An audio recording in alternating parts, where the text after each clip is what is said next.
Assalamualaikum warahmatullahi wabarakatuh. Salam sejahtera untuk kita semua. Saya berharap semua dalam keadaan sehat walafiat. Ya. Pada hari ini kita akan kuliah ya, Ganesha Kalian dengan materi endapan scan. Ya. Jadi kalau kemarin-kemarin kita sudah membahas materi tentang endapan-endapan apa saja ya, yang terbentuk pada fase endapan pneumatik cair, kemudian endapan porfiri. Nah, sekarang kita beralih ke endapan scan. Ya, jadi apa saja sih ya komoditi-komoditi ya, mineral ya yang secara ekonomis yang bisa dieksplorasi ya pada endapan scan. Jadi sebelum kita uh, mengetahui secara dalam ya, karakteristik scan itu apa saja, kita harus tahu dulu ya kenapa dia diberi nama dengan istilah scan ya. Jadi scan adalah sebuah terminologi ya yang digunakan untuk mengidentifikasikan ya suatu lapisan seperti SIM ya yang berwarna gelap kehitaman yang terbentuk akibat adanya intrusi ya atau terobosan uh, fluida magma ya oleh fluida pembawa biji ya. Jadi dia dibilang scan karena dia uh, lapisan yang terekspos ya oleh proses scan ini biasanya diindikasikan dengan warnanya yang hitam ya, warnanya yang hitam akibat proses scan ini yang akan dijelaskan lebih lanjut ya. Nah, itu kenapa dia diberi nama dengan scan ya, jadi akibat penampakan warna ya dari SIM tersebut. Kemudian ya, jadi di dalam beberapa literatur ya ada beberapa istilah ya yang menganalogikan endapan scan ini. Yang pertama adalah hydrothermal metamorphic ya, kemudian igneous metamorphic ya, dan contact metamorphic ya. Jadi ketiga istilah ini ya sering dikaitkan dengan proses pembentukan endapan scan. Oke. Umumnya terbentuk ya, tetapi namun tidak selalu. Ya. Tapi pada umumnya dia terbentuk antara kontak ya, antara intrusi ya, yang harus diingat ya, antara intrusi magma ya, sisa magma dengan batuan samping ya, dengan batuan samping. Tetapi batuan sampingnya pada umumnya memiliki unsur karbonatan ya, contour rocknya atau batuan sampingnya.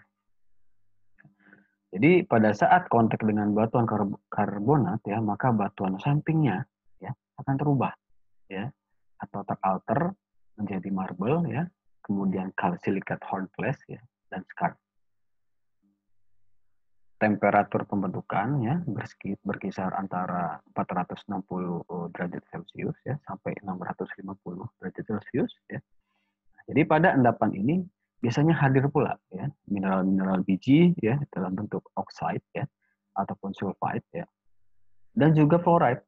Nah ya jadi fluoride biasanya juga muncul ya pada lingkungan scan ini yang kita gunakan. Fluoride ini dia bisa digunakan sebagai indikator ya, indikator dalam proses pembentukan endapan scan ya. Jadi kalau di sini dibilang banyak sekali mineral biji ya, oxide dan sulfat yang muncul ya. Ya memang banyak sekali.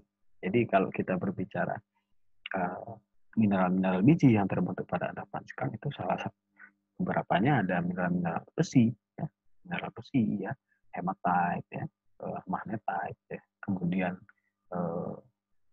sulfidanya bisa tembaga ya, bisa emas. Nah ini yang hadir ya di salah satunya di Freeport ya, di Grasberg di areal Grasberg ya. Di areal Grasberg ini di samping endapan porfiri ya hadir juga endapan skarn ya yang sudah saya pernah sempat bilang di pertemuan sebelumnya. Nah ya jadi kalau kita berbicara endapan skarn ya kita harus tahu ya prosesnya seperti apa ya. Jadi yang mengakibatkan proses endapan skarn ini adalah salah satunya proses metasomatisme ya. Metasomatisme adalah perubahan ya kimiawi ya pada batuan intrusi ya yang diwakili oleh larutan hidrotermal ya. Jadi intrusinya itu dalam bentuk larutan hidrotermal ya, intrusi sisa magmanya dan membentuk main deposit. Nah, ya, atau endapan yang dapat ditambah. Jadi dia yang saya bilang tadi ya, jadi adanya interaksi antara larutan hidrotermal ya dengan ya batuan samping ya atau batuan yang sudah ada sebelumnya yang mengandung unsur karbonatan.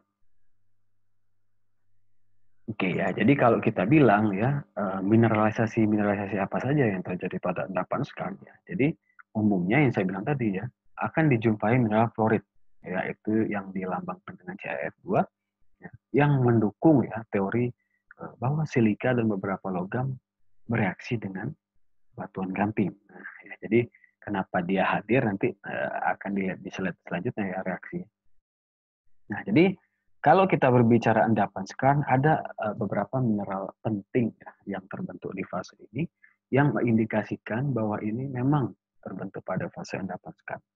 Yang pertama ada andradit ya, garnet ya, heidenbergit ya, diopside ya, kemudian hornblende yang kaya akan logam besi, ya. Kemudian actionalit ya, tremolit. Nah, ya, jadi ya, saya bilang sebelumnya, jadi kenapa ya bagaimana sih ada fase-fase andrarit dan fluorid terbentuk ya. Jadi ini bisa dilihat reaksinya ya. Jadi akibat adanya larutan ya, larutan yang mengandung unsur SiO2 ya dan kemudian reaksi dari batuan yang mengandung unsur CaOCO3 maka dia akan terbentuk beberapa mineral ya hasil produknya. Dan salah satunya adalah mineral biji oksid ya yang sudah dijelaskan di slide sebelumnya ya. Nah, akan terbentuk mineral hematite ya dari reaksi ini. Nah, jadi ya ini adalah mineral-mineral ya yang pada umumnya sering muncul ya pada endapan skarn ya. Jadi ada pyroxene ya, olivine ya, pyroxene ya, amphibol ya, epidot ya. Jadi akan sering muncul ya. Nah, ya jadi kalau kita berbicara endapan ya, itu ada anatomi ya. Jadi sama seperti yang saya bilang sebelumnya ya. Jadi kita orang tambang harus tahu ya anatomi bahan galian itu seperti apa ya. Jadi uh, uh, pembagiannya seperti apa, zonasinya seperti apa. Nah ini fungsinya ya kembali lagi ya. Jadi supaya kita mengetahui. Ya. Jadi di mana letaknya ya dan di mana zonasi kadar-kadar yang ekonomis ya didapatkan ini. Jadi bentuk endapan skarn dapat dikelompokkan sesuai dengan batuan yang digantikannya ya, yaitu exo ya, exoskarn dan endoskarn ya. Jadi kalau dilihat dari istilah berarti kalau exo itu lebih berada di zona luar ya. Kalau endo lebih di bagian dalam. Kalau exoskarn jadi dia digunakan jika replacement yang terjadi pada batuan karbonat ya, metasedimen umumnya berupa marble. Kemudian kalau endoskan digunakan jika replacement ya terhadap batuan intrusi. Beberapa ahli mengembangkannya untuk jenis batuan lain ya, termasuk shale, vulkanik. Nah, tetapi ya kebanyakan endapan-endapan ya skarn yang ada di dunia ya dia tergolong di dalam kalsit ya, exoskarn. Jadi exoskarn yang berasosiasi dengan batuan kalsit ya. Nah, jadi fase-fase pada pembentukan skarn itu tidak berlangsung secara langsung ya, tetapi bertahap. Sama seperti endapan porfiri yang dijelaskan sebelumnya, ada tahapannya ya, ada proses episode yang berulang-ulang. Nah, inilah yang mengakibatkan ada karakteristik kadar yang berbeda-beda ya di dalam suatu endapan tersebut. Nah, jadi fase endapan skarn ini yang pertama adalah initial isochemical metamorphism ya. Jadi kalau kita bilang initial berarti dia tahap awal ya, mula-mula ya. Tahap awalnya seperti apa ya? Isochemical ya. Jadi bisa dilihat ya. Jadi pada fase ini belum terbentuk ya. Jadi kalau dilihat ini adanya sulfide ya. yang menjadi ya sulfate replacement mineralization yang menjadi sulfida yang ekonomis itu masih belum terbentuk. Nah, ya, masih belum terbentuk ya. Bisa dilihat ya. Jadi masih reaksi-reaksi masih berlangsung ya. Jadi reaksi-reaksi masih berlangsung, bisa dilihat ini adalah larutan ya, yang saya bilang tadi larutan sisa mama ya, yang menembus batuan-batuan di sekitar ya. Ini bisa dilihat ya, larutan sisa mamanya mengintrusi batu atau berinteraksi dengan batuan limestone ya. Kemudian kedua shale ya, shale ya. Nah, nanti ini akan batuan-batuan yang diintrusi ya oleh larutan ini ya itu akan terubah ya, ya seperti yang saya di slide sebelumnya ada proses metasomatisme ya, ada berarti ada proses ubahan ya. Jadi ini akan dicirikan nanti adanya perubahan nah, ya. Ya, nanti bisa perubahan ya, perubahan kimiawi ya, ya di wilayah yang diintrusikannya ya. Jadi kalau kita berbicara dengan fluida ya, nah ya akan ada beberapa fluida yang hadir pada fase endapan sekarang ini ya. Jadi pada fase inisial ya, itu yang paling dominan adalah air metamorfik ya, bisa dilihat ya, air metamorfik. Nah, jadi akibat proses ubahan ya, proses pemanasan ini akan ada air yang rilis. Nah, ya, akan ada air yang rilis ya. Jadi seperti halnya kita saya menganalogikannya seperti kayak ketika kita ingin memeras baju ya. Jadi baju itu diperas kemudian airnya keluar. Nah inilah ya. Jadi proses pemanasan ini dia menghasilkan fluida ya, yang keluar ya, fluida metamorfik ya. Nah, ya jadi ini penjelasannya ya. Jadi tahap 1 ya. Tahapan ini mengakibatkan rekristalisasi dari batuan samping ya, akibat adanya intrusi ya. Jadi batuan gamping menjadi marble ya. Jadi dia masih proses nih ya. Jadi masih proses mengubah ya. Jadi bisa dilihat ya. Jadi ini adalah limestone ya, yang di khusus yang berada jangkauan ubahannya ini akan berubah ya. Ya, ini marble ya. Nah, ini limestone ya. Yang ini yang tidak terubah. Ya, ini sudah terubah ya. Ya, kemudian ini adalah sama ya seperti di atas, ini shell ya. Bagian yang tidak terubah ya. Kemudian yang bagian yang terekspos ya akan berubah menjadi hornblende. Ya.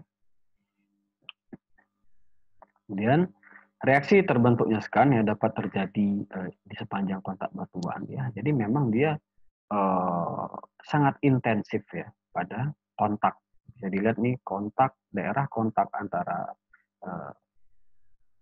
kontak batuannya memang sangatlah tinggi ya reaksinya ya karena memang di sini zonanya permeabilitasnya sangat tinggi.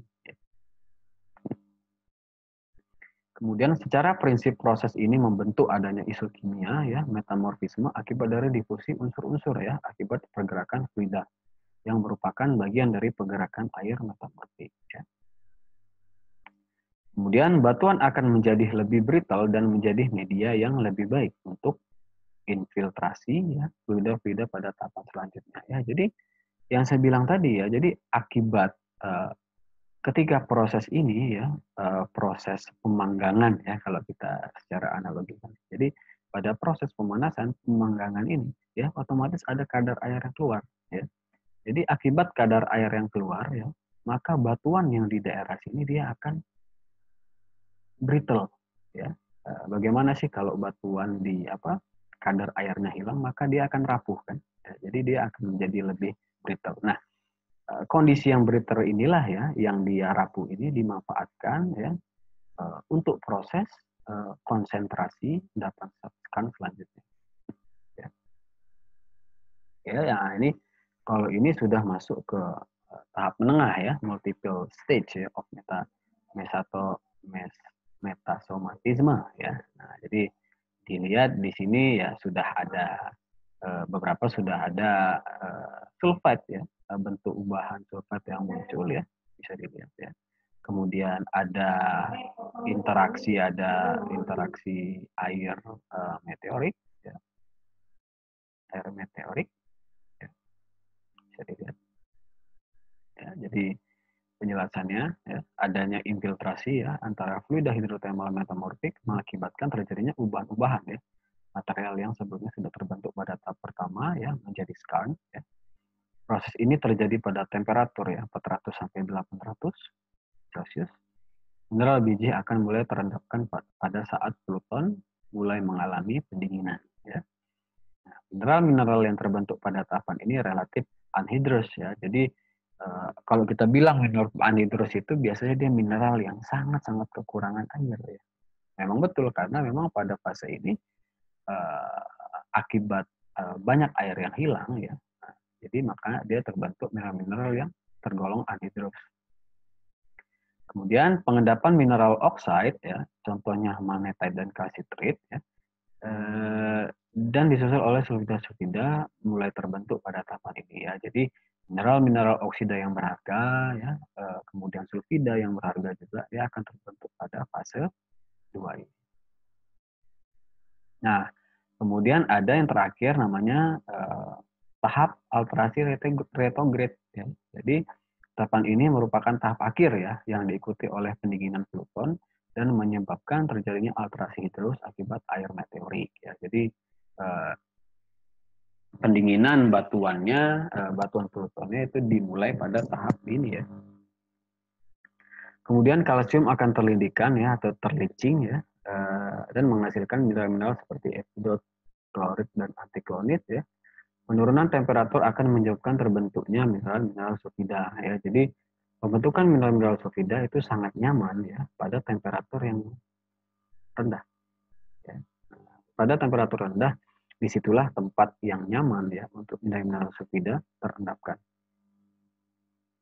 Kontak reaksi dengan marble akan mengakibatkan ya netralisasi larutan hidrotermal sehingga mengakibatkan terbentuk biji sulfida dengan kadar yang sangat tinggi. Ya. Proses retrograde yang akan menghasilkan alterasi ini akan lebih intensif ya berlangsung pada kedalaman yang dangkal. Nah, ya, jadi ini bisa dilihat ya. Jadi memang dia sangat intensif ya pada daerah yang menjadi kontak ya, kontak larutan ya atau batuan intrusinya dengan batuan marble ya, batuan yang terubah jadi marble. Ya, jadi memang tidak lepas dari kontrol struktur ya. Jadi daerah yang memiliki kontrol struktur maka dia lebih intensif bentukannya. Ya, jadi bisa dilihat ya. Jadi larutan fluida yang dulunya menjadi penerobos ya, yang menerobos ya itu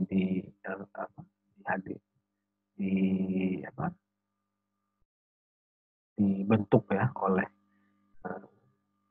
batuan ya, batuan pluton granodiorit ya dan juga panolit ya. Kemudian dia menerobos limestone. Nah, ya, jadi ini bisa dilihat kalau di lapangan seperti ini ya. Jadi dia memang warnanya hitam ya. Jadi ya akibat proses pemanggangan atau baking effect ya. Jadi memang efeknya proses metasomatisme itu terkadang memang dia menghasilkan ya warna hitam ya. Akibat apa terpanggangnya itu warnanya hitam. Nah, ini adalah granodiorit ya yang batuan kontaknya dan marble. Ini skarn ya. Nah, jadi kalau endapan skarn ini dia sangat intensif pada kontaknya. Jadi wilayah-wilayah atau jangkauan yang tidak apa ya tidak jauh dari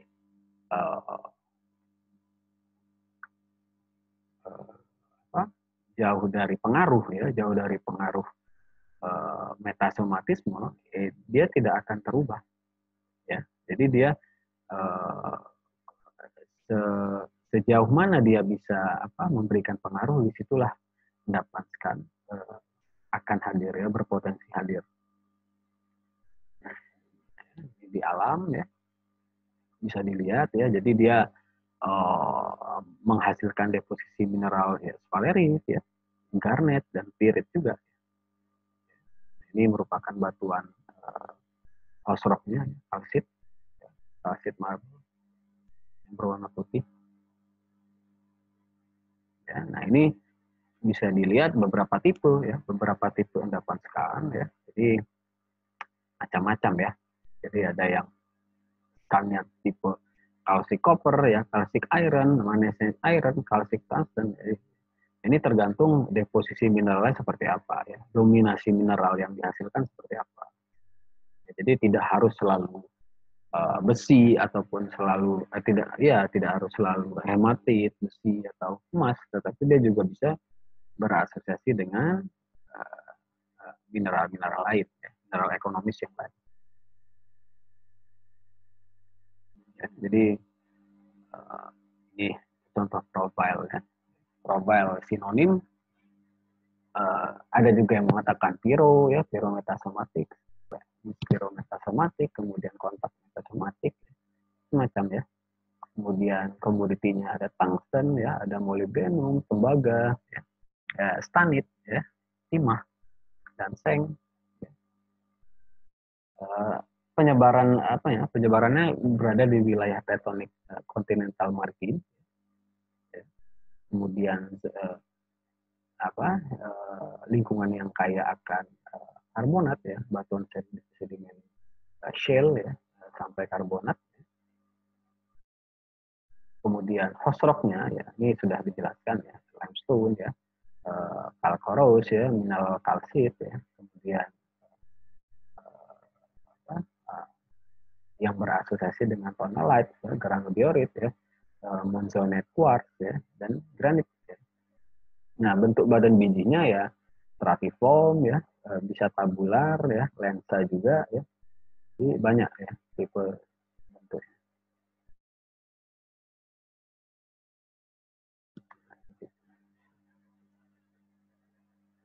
Jadi ada beberapa tipe, ya, seperti yang saya bilang tadi, ini nanti bisa dilihat, ya, ada tungsten skarn, ya, ada skarn yang dominasi timah.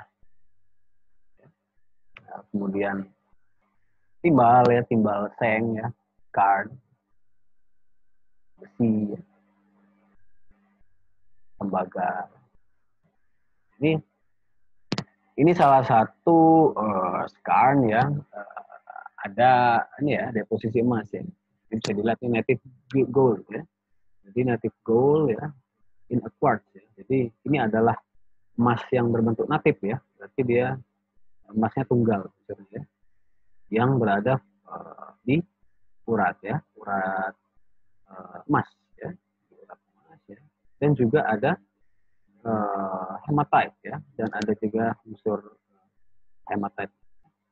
Kemudian juga garnet yang dilambangkan dengan hijau tua, ya, dan pyroxene, ya, hijau terang. Ini ada di skarn di Nambija, ya, di tambang Campanilas di Ekuador. Ini penampakan tembaga yang bertipe CU, ya, di Copa Quartz, ya. Jadi karena memang yang saya bilang tadi, ya, jadi kalau kita berbicara proses endapan skarn, ya, yang memang dikontrol oleh metasomatisme. Jadi pada proses-proses deformasi, ya, daerah-daerah yang bergeologi atau tingkat deformasi yang sangat tinggi, nah, biasanya dia hadir juga. Ya, jadi saya bilang tadi, ya, jadi akibat proses deformasi, ya, jadi dia akan menghasilkan itu, ya, proses metasomatisme, ya. Nah, ini ini juga sering hadir ya. Jadi pada lingkungan deformasi. Jadi misalkan banyak lipatan ya. Ya, kemudian ini ada skarn ya, yang ada garnet ya, seklit di pertambangan Moore, California. Kemudian ada juga di endapan skarn yang mengandung mangan ya, manganes ya, di Baltimore, Carolina ya, North Carolina. Ini kalau ini penyebaran mineral-mineral sphalerite ya, pirit ya, sphalerite, ada mineral fosfornya, karbonat, piritnya, dan lain-lain. Jadi banyak sekali mineral-mineral sulfida ya yang hadir pada endapan skarn. Oke ya, jadi cukup sekian ya, materi kali ini ya. Jadi selanjutnya minggu depan kita akan membahas tentang endapan crescent. Jadi, saya akhiri dengan wassalamualaikum warahmatullahi wabarakatuh.